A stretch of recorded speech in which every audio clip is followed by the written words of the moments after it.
esse momento de tecnologia aí, estamos se adaptando. Então, os irmãos vão ter que ter um pouquinho de paciência aí. Mas enquanto a gente se ajusta aqui com a sonoplastia, você abre a tua Bíblia aí, Marcos capítulo 9.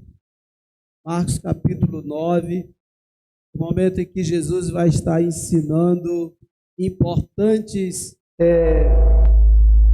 Isso aí, faz parte. Vamos chegar lá. Hoje nós vamos aprender com o Senhor alguns princípios acerca do reino de Deus. A gente vai continuar falando do reino de Deus. Por que esse capítulo ele tem uma importância assim, que merece a nossa atenção, toda a atenção do nosso coração hoje. Porque quando a gente vai percebendo, à medida que a gente faz a leitura dos evangelhos, a gente vai percebendo que uma grande dificuldade dos discípulos é que eles não estavam entendendo, enquanto eles não estavam entendendo esses princípios do reino de Deus, como funciona, e não estavam compreendendo isso, aí percebia a dificuldade deles, né? As dificuldades dos apóstolos de Jesus, porque às vezes eu já ouvi até pessoas questionando, bem, esses discípulos andavam com Jesus, mas não é possível. Por que eles ainda tinham tais comportamento assim, assado? Mas o que a gente vai perceber é que a dificuldade daqueles discípulos é enquanto eles não compreendiam exatamente como é que funcionava, o que era o reino de Deus e como é que ele funcionava. Mas depois que eles compreendem isso, você vai ver cada discípulo ali, obviamente isso tem o fundamental ali, é a presença agora do Espírito Santo na vida deles. Isso é o que transforma a cosmovisão de cada um deles, ela se amplia, né? Ela se transforma. Mas você vai ver a postura deles muda também em relação ao reino, à medida porque eles passam a compreender melhor o que é o reino de Deus. Mas enquanto eles não compreendem, a gente vai ver essa discrepância de comportamento, de postura, de atitude dos discípulos, que nos leva até alguns a questionar, mas esses discípulos andavam com Jesus, mas eles têm esse comportamento, como é que pode isso, né? Mas a gente vai compreender vai perceber também que mesmo nós, já tendo o Espírito Santo, glória a Deus por isso, amém? Às vezes nós temos comportamentos semelhantes, ou até piorados em relação ao que deveria ser, em relação aos discípulos. Mas então o que explica isso? E aí a gente vai vamos entender isso vamos entender como chave para essa questão, é também a não compreensão do reino de Deus. Mas também, à medida que a gente vai compreendendo o reino de Deus, isso também vai modificando a nossa postura em relação ao reino, em relação a Deus, em relação ao reino de Deus. Então, o objetivo dessa noite é a gente sair daqui com uma compreensão muito maior do que é o reino de Deus e que isso venha também modificar, ajustar ainda mais a nossa postura como crente, como discípulo de Jesus. Amém? Então, espero que o Senhor faça isso em nosso coração, com a sua santíssima, inspirada palavra, aquilo que o Senhor vai gerar em nós, e essa palavra, essa pregação, ela alcance o objetivo e o propósito do Senhor para cada um de nós nessa noite. Antes de tudo, sejam muito bem-vindos para esse momento que é ímpar, todas as famílias aqui. Louvo a Deus por cada um dos irmãos que fazem parte dessa família, aqueles que já estão aqui há 25 anos, outros que estão há 10, outros que estão chegando. Quero dizer que é uma honra servir ao Senhor junto com vocês e fazer parte dessa família, né? Ser membro da mesma família que todos aqui fazem. Então, sejam todos Muito bem-vindo para esse culto dessa noite. Então, como é que nós veremos entender isso, entender esses princípios? Então, o capítulo 9 de Marcos, ele nos traz faz algumas observações interessantes, porque, como falei, é uma passagem que traz princípios muito profundos acerca do nosso entendimento. Espero que isso faça diferença na nossa vida hoje. Então, o capítulo ele é marcado inicialmente por 3 eventos bem interessantes mesmo, e aonde Jesus ele é transfigurado. Nós vamos já ler o texto, quero te convidar para ler primeiramente de 1 a 8.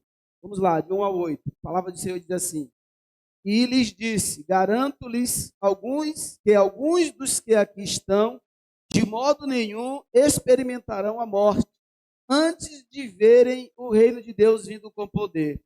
6 dias depois, Jesus tomou consigo Pedro, Tiago e João e os levou a um alto monte, onde ficaram a sós. Ali ele foi transfigurado diante deles.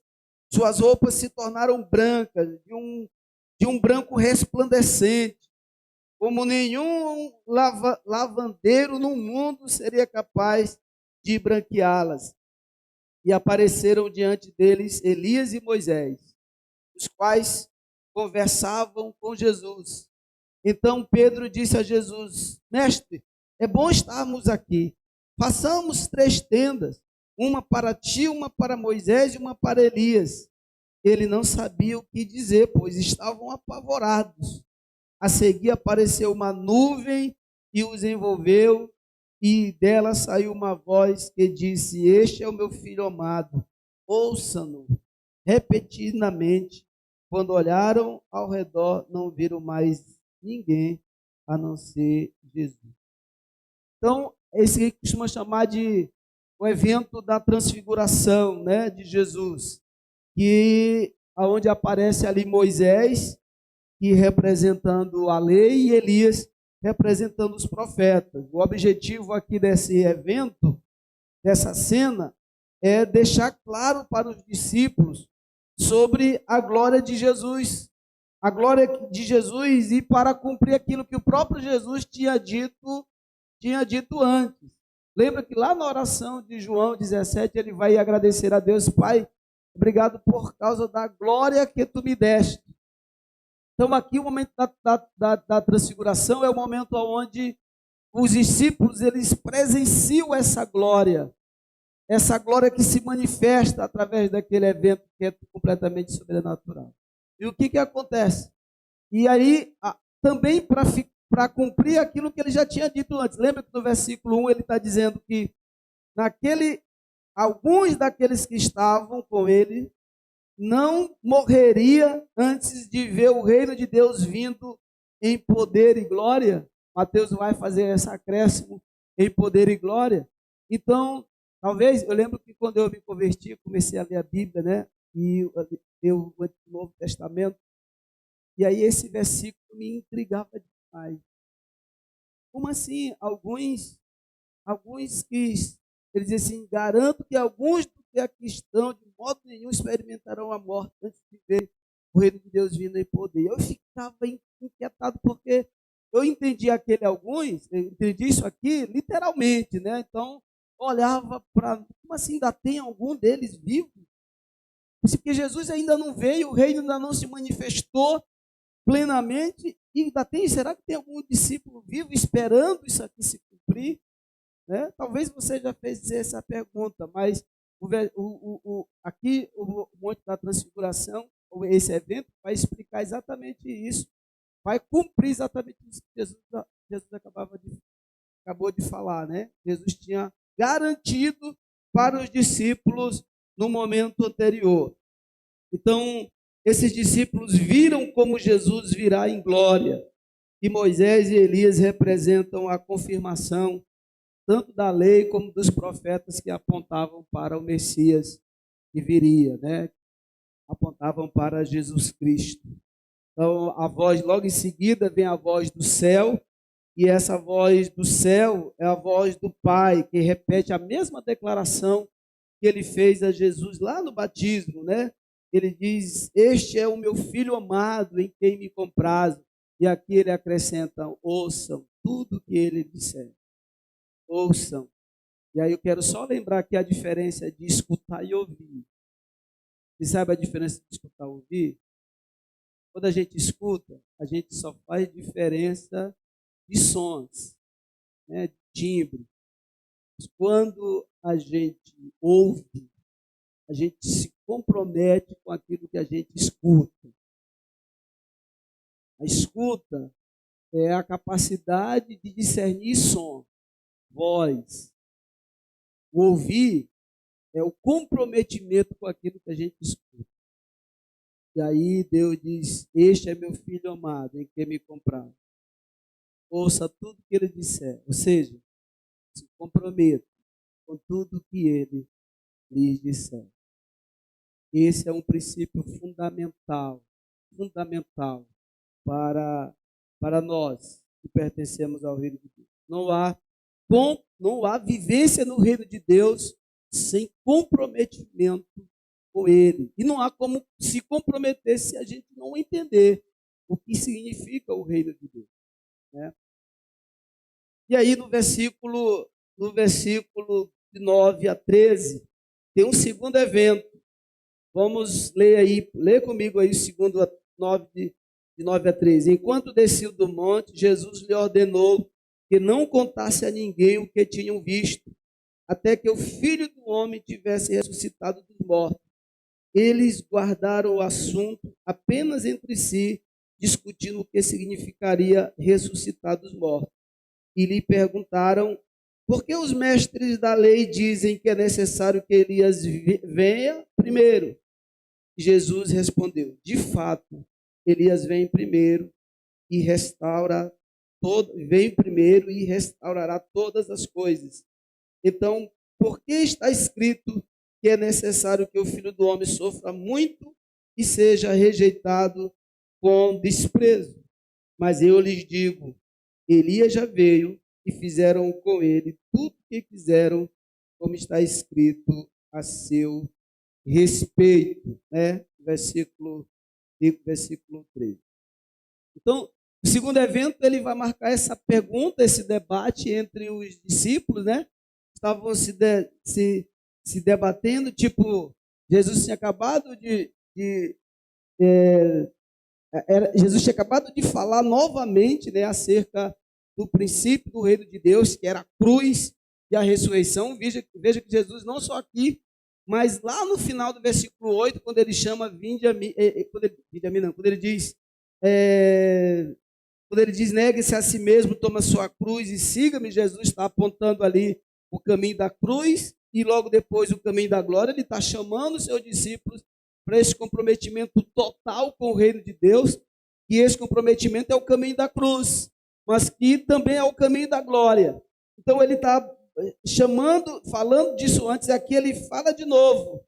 Ele fala de novo desse Cristo, do Filho do Homem, que vai ressuscitar dos mortos, que vai morrer, mas vai ressuscitar. Porque o princípio da cruz e da ressurreição, querido, eles são essenciais, eles são basilares. O tema da cruz e a ressurreição são basilares, é o eixo central da fé cristã. Inclusive, Paulo vai dizer, capítulo 15, 1 Coríntios, de que se você não cresce, se não houvesse ressurreição, fé cristã, isso aqui não se passava de um ritual religioso ou de um encontro social de final de semana.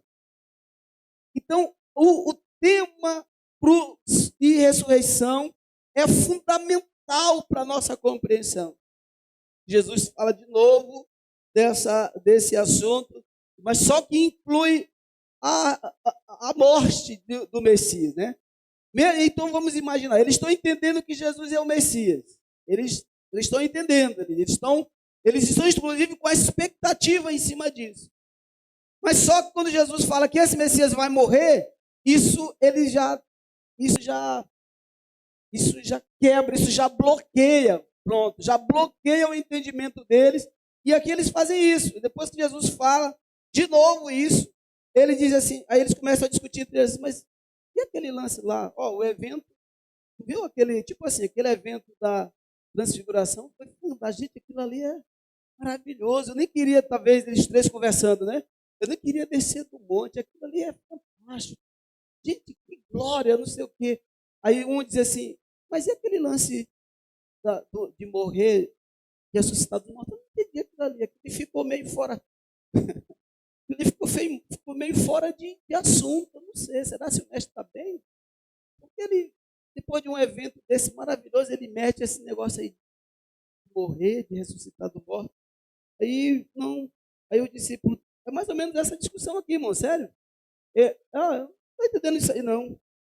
Aí, nesse segundo evento, Jesus, ele, ele, ele percebe isso e ele questiona, o que é que vocês estavam mesmo conversando ali?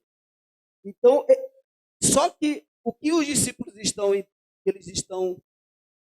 ficaram em dúvida, faz um pouco de sentido. Quando você vai lá para Malaquias, capítulo 4, eu vou ler só o 5, mas o 6, ele se completa no 6, o sentido é interessante também, mas o 5 diz assim, ó, Malaquias capítulo 4, versículo 5, vejam, tem uma promessa ali, diz, vejam, eu lhes envio o profeta Elias antes da vinda do grande e terrível dia do Senhor. Então, quando eles ouvem Jesus está dizendo, Jesus está falando disso também, né? Está falando da morte e da ressurreição. Eles estão entendendo essa ressurreição lá para o final. E aí eles ficam, mas como é que Jesus está falando dessa ressurreição como se fosse agora? Sendo que Elias ainda não veio. Como é que Elias ainda não veio e ele já está falando disso? Então, Jesus como Messias, ele viria, né? E eles estão falando que há uma promessa no Antigo Testamento que antes de Jesus, antes do grande dia do Senhor, que é o cume da vinda do Messias, Elias viria para restaurar todas as coisas. Então eles se questionam quanto a isso, só que aí Jesus responde. O que é que Jesus responde aí já no final do nosso trecho? Elias já veio e fizeram com ele tudo o que quiseram, como está escrito a seu respeito. Então, Jesus está se referindo aqui a João Batista, né? Havia um sentido do qual Elias já viera, mas está lá quando Mateus explica que ele estava falando de João Batista, e não a pessoa de João Batista era Elias, é que ele representava, João Batista ele representava o ministério de Elias. Lá em Lucas, capítulo 1, versículo 17, eu vou achar aqui para ler para vocês, diz assim, ó, irá diante do Senhor no espírito e no poder de Elias, para fazer voltar o coração dos pais aos seus filhos e os desobedientes à sabedoria do justo, para deixar um povo preparado para o Senhor. E é esse a tônica, a essência do ministério de João Batista. Ele disse que ele não era o Cristo. Quando perguntavam para ele, ele disse, não, eu não sou o Cristo, eu vim preparar o caminho para ele.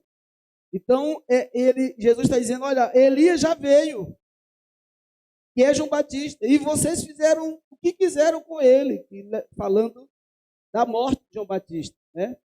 Eles fizeram o que quiseram, foi que ele foi morto, né? Então, quem já leu a história vai lembrar que João Batista foi preso por Herodes, mas ele vivia confrontando Herodes, porque Herodes tinha casado com a esposa do irmão dele, e João Batista dizia, isso está errado, era o único que falava na cara do imperador, e dizia, isso está errado, você está em pecado, isso é pecado, você pegou a mulher do seu irmão. E logicamente que a mulher se sentia, quando ela ouvia isso, João Batista escancarava isso na mensagem, ela se sentiria como? Então a raiva maior vinha para ela. E um dia uma festa que teve, que Herodes fez lá, reunindo todos os reinos ao seu redor. Então a filha de Herodias, que era a esposa do irmão de Herodes que ele tomou para si, ela dançou lá lindamente e disse que agradou muito o coração de Herodes e de todos que estavam. E aí ele pediu para ela dançar de novo. Ele diz, olha, eu dou o que você quiser e você dançar novamente de forma essa performance tão extraordinária que você acabou de fazer. Aí a menina dançou lá e agradou mais ainda a todos. E aí Herodes diz, pô, agora pede o que tu quiser. A menina vai para a mãe dela e diz assim, mãe, eu peço o quê? Aí a mãe, com raiva, ódio de João Batista, pediu o quê? A cabeça de João. E Herodes, com muita dor no coração, foi lá e mandou executar João Batista, entregou a cabeça para Salomé, e daí ela entregou a mãe. Jesus disse, João Batista, Elias já veio. A figura de João Batista, e vocês fizeram o que quiseram, e eles fizeram o que quiseram com ele, como estava escrito. Entendeu aí? Então, João Batista foi esse precursor do Messias, ele mesmo faz questão de anunciar assim o seu ministério. Né? Inclusive, é um dos momentos assim, que representa muito o que é a simplicidade é a vida de João Batista. E ele, no auge da sua fama, ele faz questão de dizer, não, eu não sou Messias, inclusive eu não sou nem digno de desatar a sandália dele. Né? Não deixou se a soberba chegasse no coração dele. Então, a simplicidade é isso. Simplicidade é um recurso poderoso para nos proteger da soberba e do orgulho. Né? E o terceiro evento acontece no pé do monte. Né? Vamos lá, versículo 14, até vamos ler esses eventos aí, a partir do versículo 14. Quando chegaram onde estavam os outros discípulos, preste atenção nessa cena aqui, ouviram uma grande multidão ao redor deles, e os mestres da lei discutindo com eles. Logo que todo o povo viu Jesus, ficou muito surpreso e correu para saudá-lo. Perguntou Jesus, o que vocês estão discutindo? Um homem no meio da multidão respondeu, mestre, eu te trouxe o meu filho, que está com o espírito que o impede de falar. Onde quer que eu o apane, ele joga no chão, ele espuma pela boca, arranja os dentes e fica rígido. Pedi aos teus discípulos que expulsassem o espírito, mas eles não conseguiram. Respondeu Jesus, ó geração incrédula, até quando estarei com vocês? Até quando terei que suportá-los? Tragam-me o menino. Então eles trouxeram, e quando o espírito viu Jesus, imediatamente causou uma convulsão no menino. Este caiu no chão e começou a rolar, espumando pela boca. Jesus perguntou ao pai do menino, há quanto tempo ele está assim? Desde a infância, respondeu ele. Muitas vezes esse espírito tem lançado no fogo e na água para matá-lo. Mas se podes fazer alguma coisa, tem compaixão de nós e ajuda-nos. Se pode, disse Jesus. Tudo é possível àquele que crê. Imediatamente o pai do menino exclamou, creio, ajuda-me a vencer a minha incredulidade. Quando Jesus viu que uma multidão estava se ajudando, repreendeu o espírito imundo, dizendo, espírito mudo e surdo, eu ordeno que deixe nunca mais entre eles. O espírito gritou, agitou-se de forma violentamente e saiu. O menino ficou como morto, ao ponto de muito dizer, ele morreu. Mas Jesus tomou pela mão, levantou e ele ficou de pé. Depois Jesus ter entrado em casa, seus discípulos lhe perguntaram em particular, por que não conseguimos expulsá-lo? Ele respondeu, essa espécie só sai pela oração de Jesus. Amém? Então, esse terceiro evento, ele acontece no pé do monte, né? Ou seja, Jesus e os discípulos que estavam com ele desceram do monte, e quando eles chegam lá, tem uma discussão entre os escribas e os discípulos que ficaram, né? Que não subiram para o monte. E nessa discussão, era mais ou menos assim, ó. Aquele homem leva esse menino que estava possesso para os discípulos de Jesus, achando que Jesus estaria lá. Jesus não estava, mas estava lá 9. E ele conta a história dele, ó, esse menino aí é assim, assim, está possesso, esse demônio só falta matar ele, já desde criança acontece essa situação. E aí, os escribas, os discípulos tentaram, né? Imagina os discípulos tentando lá, fazendo a oração, fazendo. E aí, talvez até lembrando como é que os mestres faziam na época, né? Porque os mestres judaicos também, os rabinos, eles faziam exorcismo também naquela época. Só que, por exemplo, já preguei aqui que, por exemplo, uma diferença quando ele chega em Cafarnaum, as primeiras vezes, o povo se encanta pela autoridade com que Jesus fazia. Porque os rabinos, eles pegavam o quê? Eles pegavam as roupas das pessoas doentes, e eles faziam alguns rituais, eles oravam em cima. Tinha alguns que iam até a pessoa e tinha que estender as mãos para orar, para poder a enfermidade sair. E Jesus não, era alguém que estava leproso. Ele chegou, ó, lepra, vai embora. Alguém que estava muito enfermo, né? Ele, olha, fica curada. E as coisas acontecendo, ele invocava, dava a palavra, dava ordem e a doença saía, demônio saía, pessoas eram libertas. Então, era outra coisa. Então, quando os discípulos estão naquela situação, talvez tentando reproduzir Jesus, ou tentando fazer como eles viam os rabinos fazendo, os escribas se encostaram deles e diziam, e aí? Cadê? Vocês não vão resolver o problema desse garoto aí, não? O mestre de vocês não ensinou o macete, o pulo do gato? Você não sabe fazer? Quando eles estão lá, né, arguindo os discípulos, Jesus desce do monte com os outros e vê aquela situação. Aí foi o que nós lemos. Pergunta o que está acontecendo. E aí Jesus, a resposta dele, ele repreende, porque ele diz, qual é o problema que Jesus encontra ali embaixo? Qual é o problema? Por que os discípulos não estavam conseguindo? Por falta de... Jesus diz, ô geração incrédula, agora incluindo todo mundo, né? Aqueles escribas, principalmente, ô raça, ô geração difícil, coração duro, incluindo também os discípulos ali, né? Algo tinha faltado, tinha algo que era, que Jesus vai dizer qual é o pulo do gato, mas também a falta de fé dos discípulos estava contribuindo. Qual é o pulo do gato que Jesus vai dizer? Quando eles perguntam, quando chega em casa, ele diz, como é que se faz?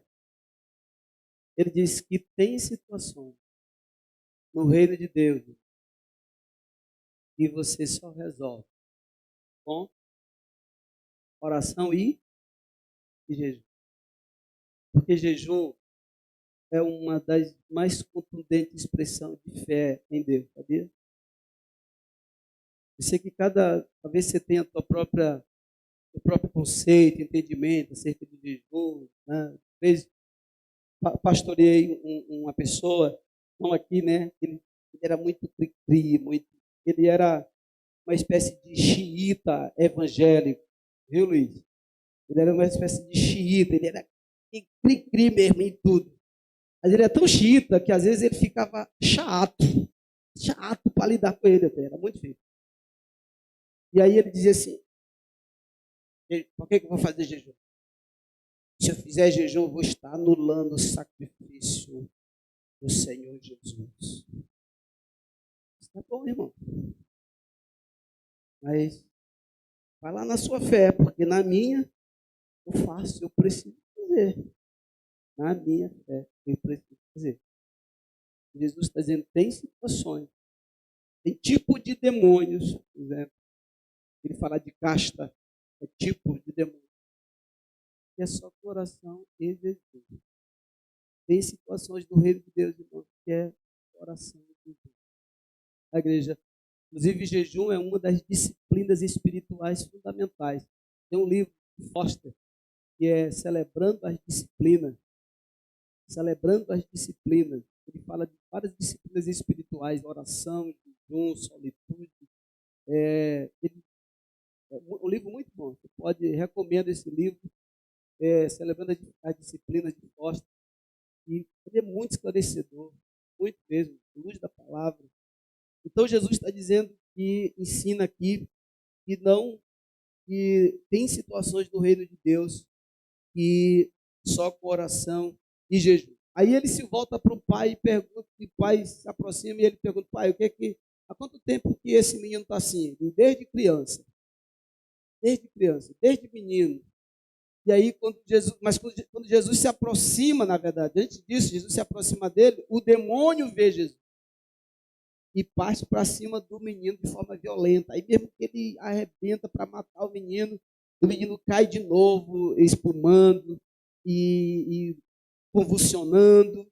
E aí é que Jesus pergunta para o pai: pai, há quanto tempo isso aí acontece? Ele diz: desde criança. Ele faz isso, faz assim, na água, no fogo, a tentativa de matá-lo. Aí Jesus só dá ordem para aquele. E aí antes ele pergunta: mas você. Aí o pai diz assim: mas se o senhor pode, muda a situação desse garoto. Tipo assim, esse menino sofre desde criança, né? Se o senhor pode dar uma atenção aí, pode mudar essa situação, faça isso por mim e por ele. Aí Jesus diz assim: se pode, aí ele completa como? Você lembra? Tudo é possível àquele que crê. Jesus de novo trazendo que o fundamental para se viver o reino de Deus é por onde? É pela fé. Não tem vivência no reino de Deus sem fé, irmão. Agora, nem sempre a nossa fé vai estar no alto, vai estar potencializada, nem sempre. E aí a gente aprende uma coisa muito interessante com esse pai. Ele diz assim: olha, diz, mestre, eu creio no Senhor, mas quando eu olho para essa situação já está há tanto tempo, aquele homem já estava naturalizado, ele já estava acostumado com aquela situação, apesar dela ser horrorosa, dela ser sofredora, mas ele já estava acostumado com aquela situação, a ponto de ele dizer assim: mestre, eu creio no Senhor, mas essa situação é muito difícil, me ajuda na minha fé, aumenta a minha fé, porque eu creio no Senhor, aumenta a minha fé. Aí Jesus vai lá e dá a ordem, e aquele menino, espirituoso, deixa o menino, e aquele menino fica como morto, mas Jesus toma pela mão e levanta ele. E aquele menino sai com aquele pai completamente curado. Mas a gente precisa pensar nisso. Primeiro, não tem como viver o reino de Deus sem fé. Isso não há possibilidade. E aí agora só que a nossa fé, ela tem estágios, né? Ela pode se enfraquecer, talvez você esteja vivendo um momento de enfraquecimento da tua fé. Só que o problema é que nos falta, às vezes, essa simplicidade, essa humildade para chegar ao Senhor. Em vez da gente se resolver com o Senhor, a gente fica achando que isso vai se resolver por si só, ou que as coisas vão acontecer num passo de mágica, ou que em algum momento, essa é uma fase, daqui a pouco minha fé aumenta de novo. Não, o homem diz assim: Senhor, eu creio, mas me ajuda na minha falta de fé, aumenta a minha fé. Querido, pedir ajuda para que o Senhor aumente a tua fé é também uma expressão de fé. Não vai, se você percebe que a tua fé está enfraquecida, o que o Senhor nos ensina aqui, inclusive com esse pai, a gente aprende isso. Vai até Jesus. Diga: Senhor, aumenta a minha fé, me ajuda, porque eu já estou entendido, eu estou sentindo, eu percebo que minha fé está fraca, está enfraquecida. Aí eu sei que você está querendo me perguntar: pastor, como é que eu sei que minha fé está fraca?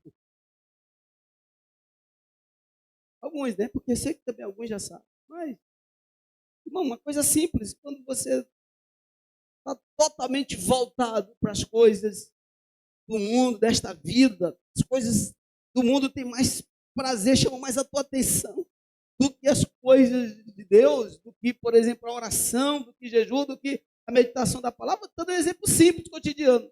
Epa, isso já é um alerta, isso é um sensor. Isso é um indicador fortíssimo. Paulo vai dizer desmistificar esse mistério. Ele diz que há uma guerra dentro de nós, sim ou não? Uma guerra entre quem? Carne e espírito. Quando tu percebe as tuas tendências humanas prevalecendo, é óbvio que a tua fé ali está enfraquecendo. É óbvio que o Espírito Santo, você está passando por um momento de autossabotagem espiritual.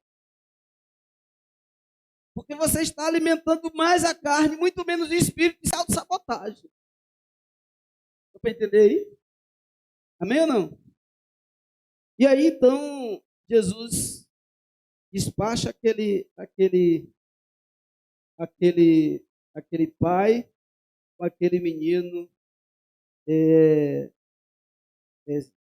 completamente curado. Então, passado esses eventos, Jesus volta para Galiléia para cumprir os seus últimos passos naquela região, né, da Galiléia. E aí eu quero que tu me permita para a gente ler o restante do capítulo, está lá do versículo 30, e diante diz assim: eles saíram daquele lugar e atravessaram a Galiléia. Jesus não queria que ninguém soubesse onde ele estava, porque estava ensinando os seus discípulos e lhes dizia: o filho, vai de novo Jesus falar, viu? Sobre ensinar o que é o reino e como é que se funciona no reino. O filho do homem está para ser entregue nas mãos dos homens. Eles o matarão e 3 dias depois ele ressuscitará. Mas eles não entendiam o que ele queria dizer e tinham receio de perguntar. Chegaram a Cafarnaum. Quando ele estava em casa, perguntou-lhe: o que vocês estavam discutindo no caminho?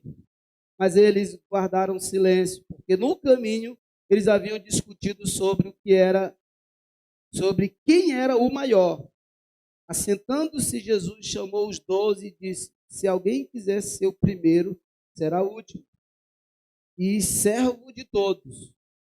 E tomando uma criança, colocou-a no meio dele e pegando-a nos braços, disse: quem recebe uma destas crianças em meu nome está me recebendo. E quem me recebe não está apenas me recebendo, mas também aquele que me enviou. Mais uma vez aqui você percebe a postura inadequada dos discípulos em relação ao reino. Eles é sinal de quê? Eles não estavam entendendo.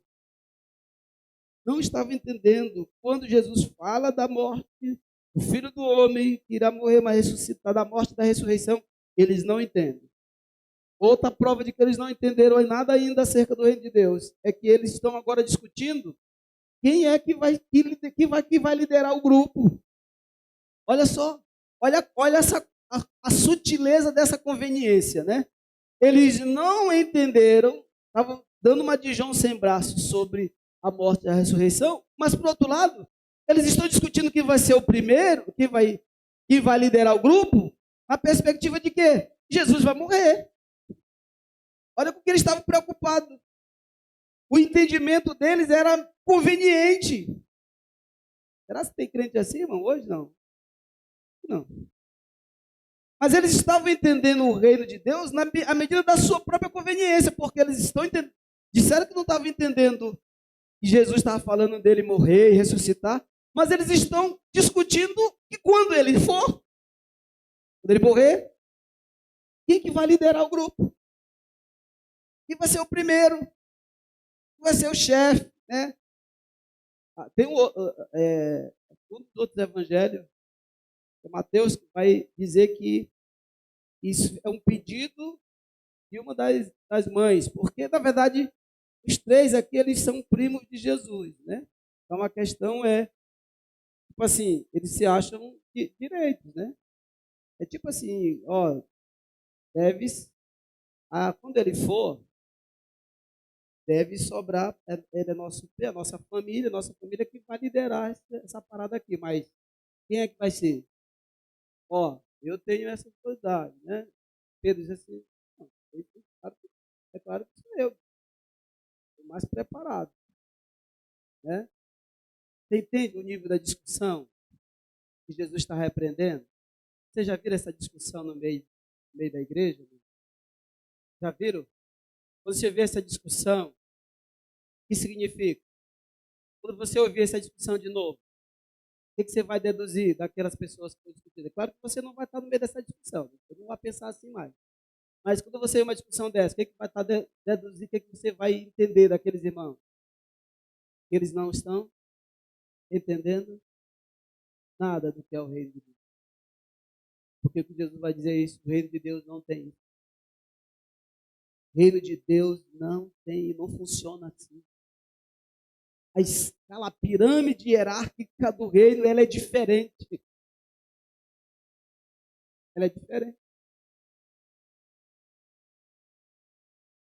E aí, no versículo de 33 a 37, Jesus vai falar outro tema importante acerca do reino de Deus aqui. Falou da morte e da ressurreição, que os discípulos não entenderam. E aí ele vai dizer que desse acabamos de ler que o reino de Deus primeiro é o que serve. Então o reino de Deus não tem essa discussão. A discussão não é essa, a discussão, o reino de Deus, a hierarquia de liderança, ela é balizada na humildade e na renúncia. Então Jesus trabalha isso com eles e logo depois, no próximo trecho, ele vai dizer como lidar com os outros que servem no reino de Deus. Veja comigo aí no versículo 38 ao 41, tá? Diz assim, mestre, aí eles continuam, né? Mestre, disse João, vimos um homem expulsando o demônio em teu nome. Procuramos impedi-lo, porque ele não era dos nossos. Não o impeça, disse Jesus. Ninguém que faça um milagre em meu nome pode falar mal de mim logo em seguida. Pois quem não é contra nós está a nosso favor.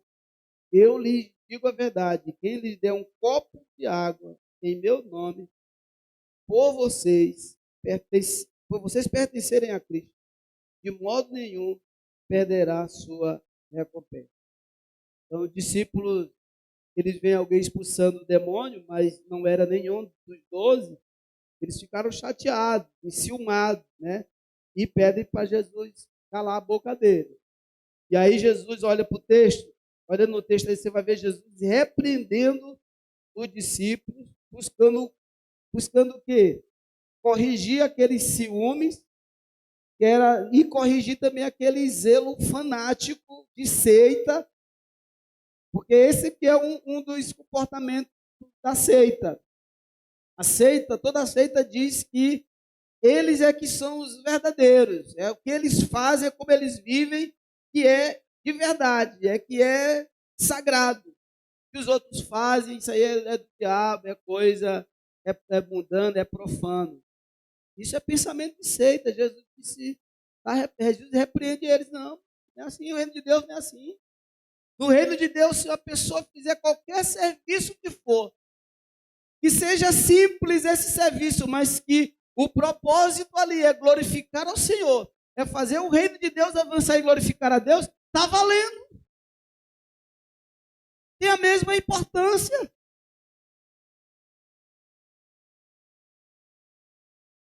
Ele diz que o reino de Deus e aí nos faz entender que o reino de Deus é muito maior e com muito mais diversidade do que a gente possa imaginar. É importante a gente entender isso. O reino de Deus é muito mais amplo. As ações do reino de Deus é uma diversidade muito maior do que a gente imagina. O reino de Deus não cabe no nosso culto.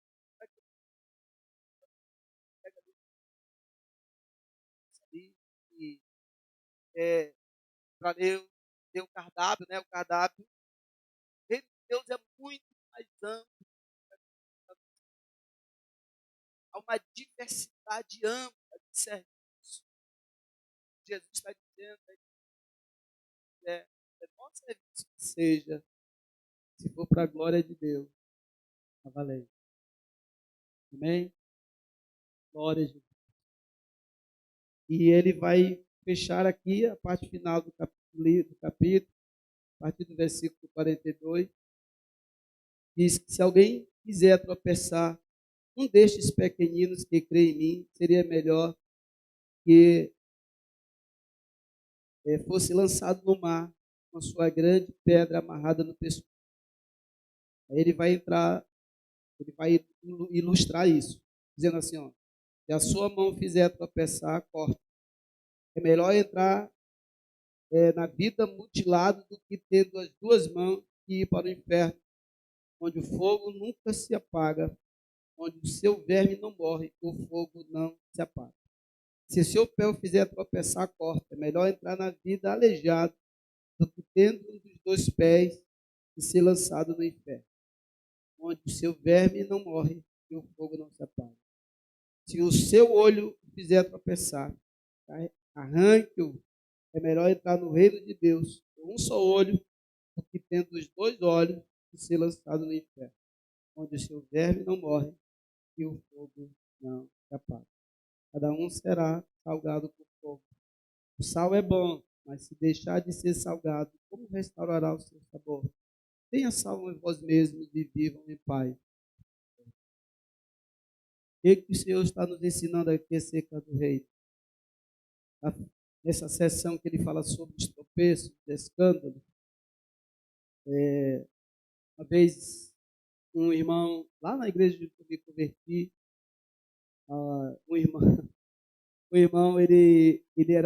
ele se colocava muito entendedor da Bíblia, né? Então, ele tinha uma referência muito grande, ele gostava de visitar, chamava ele, liderava o Ministério dos Homens, e aí os homens faziam visita para a pessoa que estava doente, e aí um dia teve um irmão que estava muito doente lá e com a iminência de perder a perna, e aí ele foi visitar esse irmão no hospital.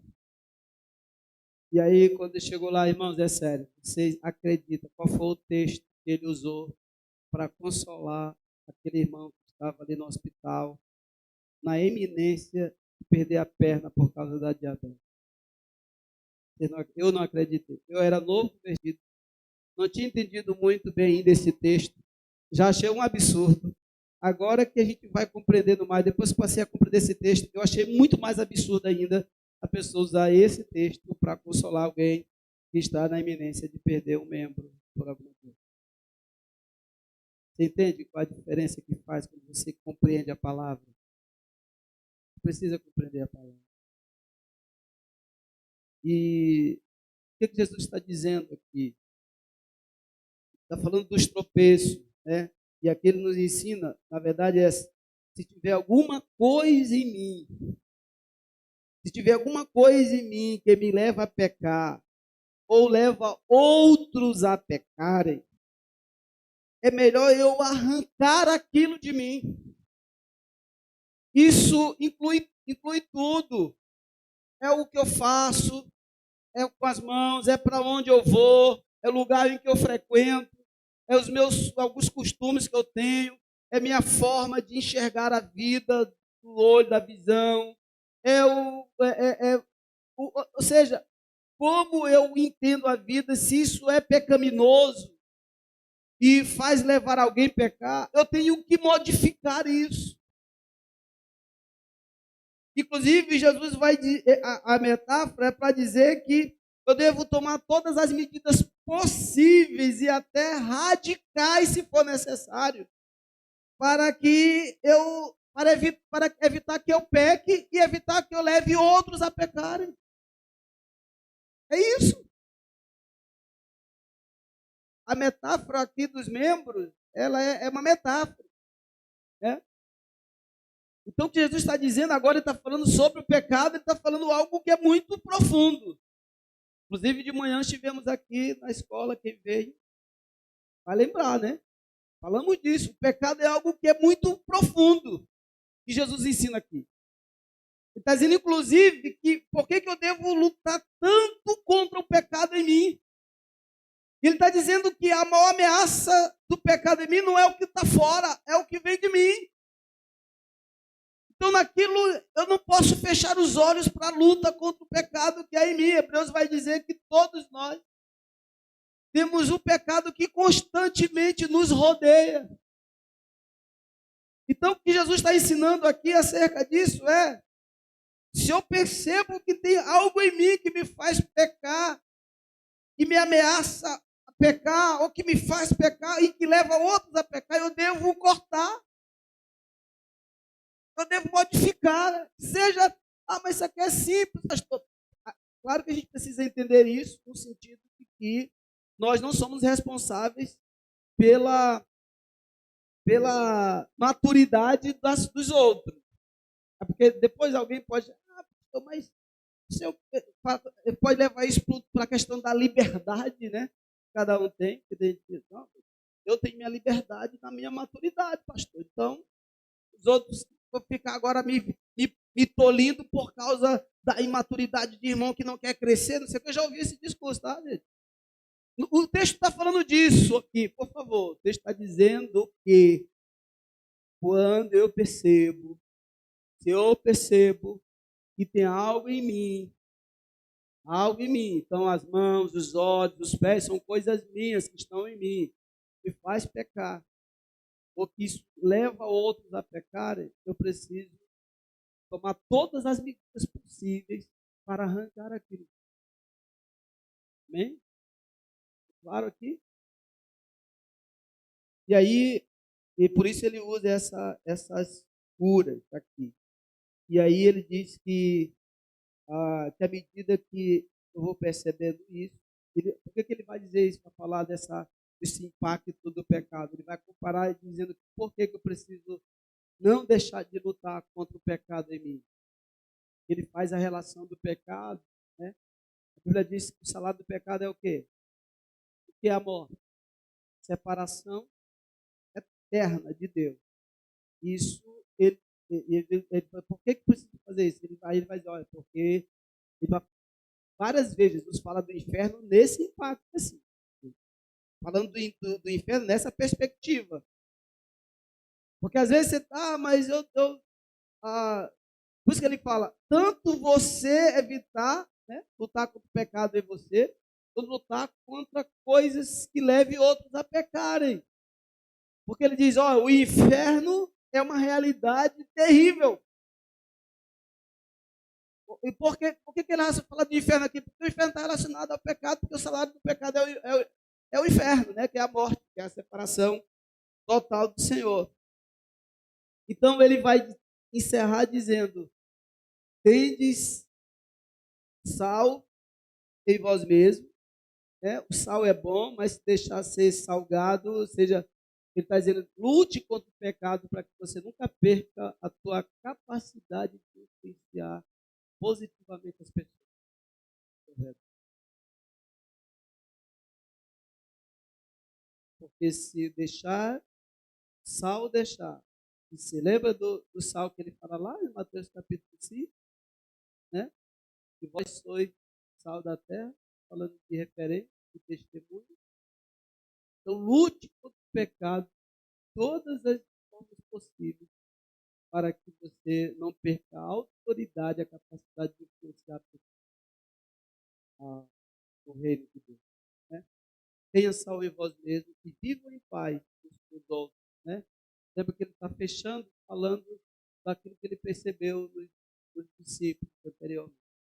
E para a gente fechar, eu quero só compartilhar aqui alguns dos princípios para te auxiliar a levar esses princípios do coração. No geral, o que Jesus nos ensina aqui a nível de princípio? Primeiro, são vários, você pode pegar esse capítulo e destrinchar mais ainda, mas o que a gente leva daqui? Primeiro, o reino de Deus é uma manifestação do poder de Deus em nós e através de nós, amém?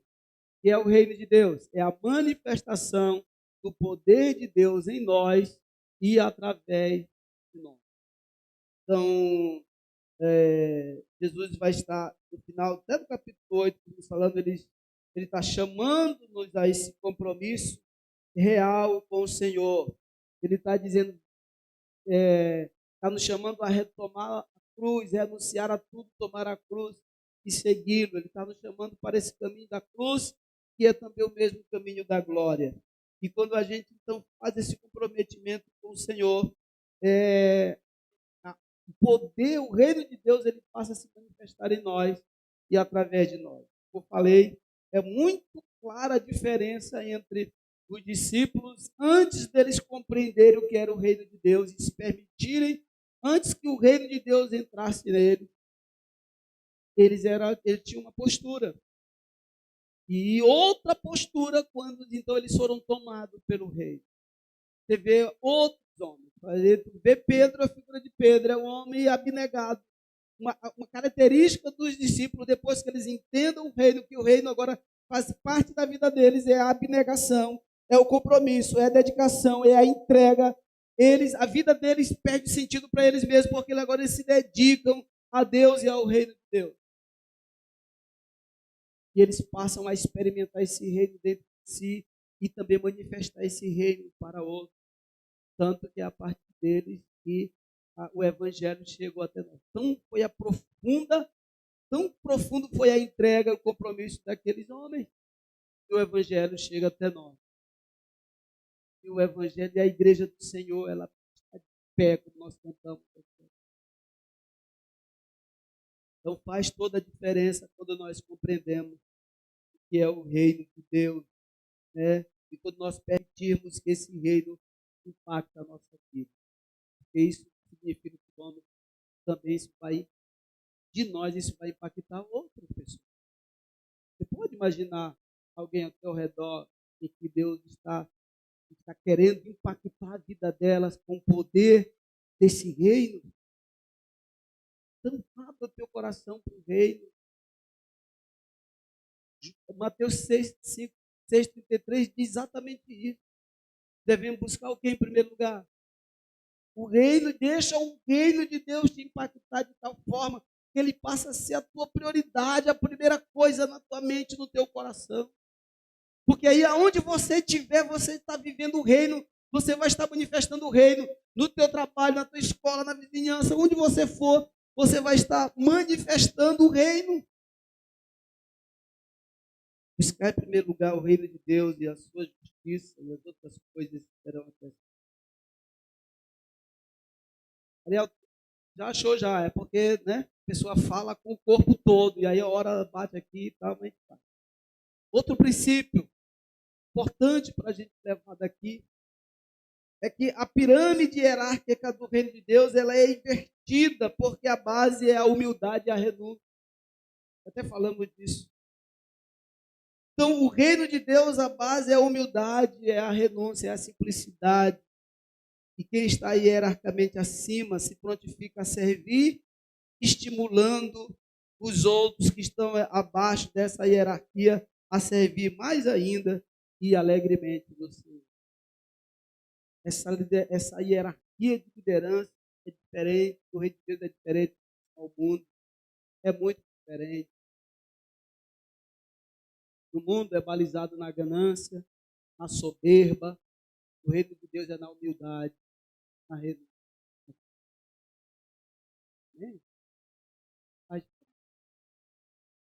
E outro princípio é que o reino de Deus todo tem a sua importância na sua forma de servir ao Senhor. E aprendemos que ninguém de fato, está procurando servir o Senhor por menos e ser menos importante, né?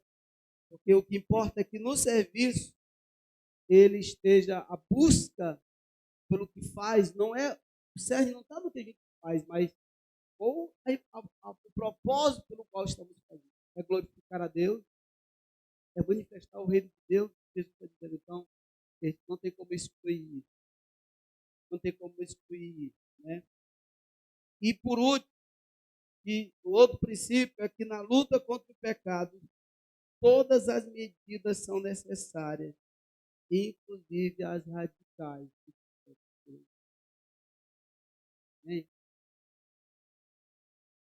Porque a maior luta do pecado não é com as coisas que estão fora de nós, mas sim com as coisas que estão em nós. Né? É minha responsabilidade preservar de tudo que me leva a pecar e que leva a outro a pecar. É minha responsabilidade privar de tudo que que leva a pecar e que leva o outro a pecar, né? E aí, o texto de Jesus, ele encerra aqui o capítulo dizendo, ensinando que as nossas relações ela tem que ser marcada pela salubridade e pela integridade do nosso testemunho. Essa é a razão pela qual nós não devemos baixar a guarda contra o pecado. Para a manutenção da salubridade e da integridade do testemunho. Porque você percebe que você está vivendo alguma relação que ela é insalubre, então esse não é o padrão do reino de Deus. Por isso que ele encerra dizendo, tem paz com os outros. Você percebe que o teu testemunho está quebrando a integridade por algum comportamento teu, e perceba, porque isso vai manchar o teu testemunho como discípulo de Jesus e alguém que carrega o reino dentro de si. Então, e essa é a palavra final de Jesus para nós nesse texto. Tenha salvo em vós mesmos e vivam em paz. Amém, irmão? Ficou claro aqui? Podemos ir embora? Vamos esperar que você concorde aí e para que possamos refletir um pouco aquilo que o Senhor falou. Esse texto ele é tão rico, o tema é tão profundo que nunca deve ser deixado de pregar. Reino de Deus, que é, como viver nele.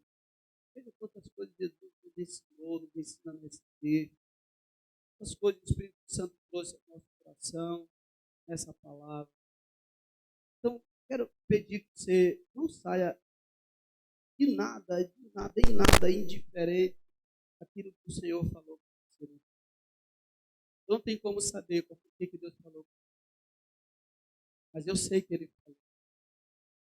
Porque a palavra do Senhor, ela não volta vazia nunca, jamais. A palavra do Senhor, quando ela é pregada, a pregação da palavra, ela é para impactar o coração. E é o Espírito Santo mesmo que faz isso. Isso não tem erro, porque é o Espírito Santo que faz com que isso aconteça. É esse Espírito Santo que está aqui nesse lugar, que está em nós, e ele permeia ele criou essa atmosfera, ele te atraiu para cá nessa noite para que você pudesse ouvir essa palavra. Então há uma intenção do próprio Deus de falar com você, de se revelar a você, de te alertar, de te edificar, de te corrigir. Há uma intenção do próprio Deus, do Espírito de Deus, de fazer isso na minha e na tua vida. Então, dentro dessa reflexão, o que o Espírito Santo falou com você? Que coisa você precisa ter? Os princípios do reino você não está vivendo plenamente. Talvez acerca do reino de Deus, a tua postura, ela está inadequada porque você ainda não compreendeu completamente o que é o reino. Então, talvez você percebe que a tua fé, ela está fragilizada. Esse é o momento de você correr para os pés do Senhor e dizer, Pai, me ajuda, esclarece as coisas do teu reino, aumenta a minha fé, porque minha fé está fragilizada. Talvez foi isso que Deus trouxe aqui para falar. Ou talvez Ele te trouxe aqui para te fazer perceber quão importante tu és no reino. Talvez você diga, mas eu faço sem fazer quase nada, mas se você te coloca para servir no sentido de glorificar ao Senhor, porque isso vai fazer toda a diferença. Talvez Deus está te chamando para isso. Deus te trouxe aqui para te encorajar a continuar servindo, porque aquilo que você faz é para a glória de Deus, tem fundamental importância no reino. O Senhor te trouxe aqui para que você preste bem atenção na tua luta contra o pecado. É um pecado que constantemente te rodeia e você não pode subestimar, você não pode ignorar. Então você precisa lutar, tomar medidas necessárias contra o pecado. Não permita que o pecado naturalize a tua consciência. Não abra mão de viver na presença do Senhor e na vida e dos Deus e dos homens com boa consciência.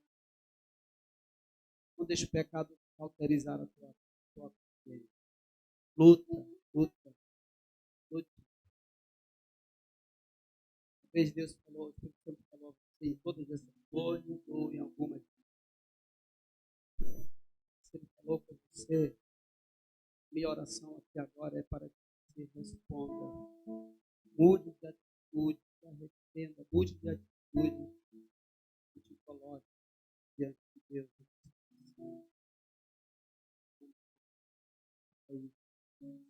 Isso aí. Coloca em coração. Diga, Senhor, eu quero modificar minha vida à luz da tua palavra. Por quê, irmão? Porque a palavra não é.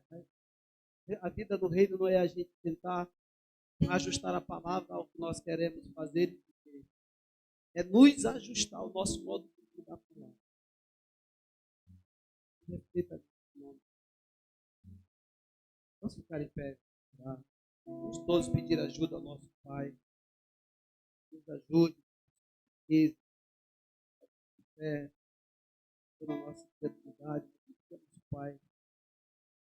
Se você que está aqui, querido, quer oração em alguma dessas áreas aí, e a gente vai estar orando aqui, mas se você quiser vir aqui à frente, eu quero oração em uma dessas áreas que Deus falou comigo, você pode vir aqui à frente, nós vamos estar aqui fazendo esse clamor aqui, sem problema.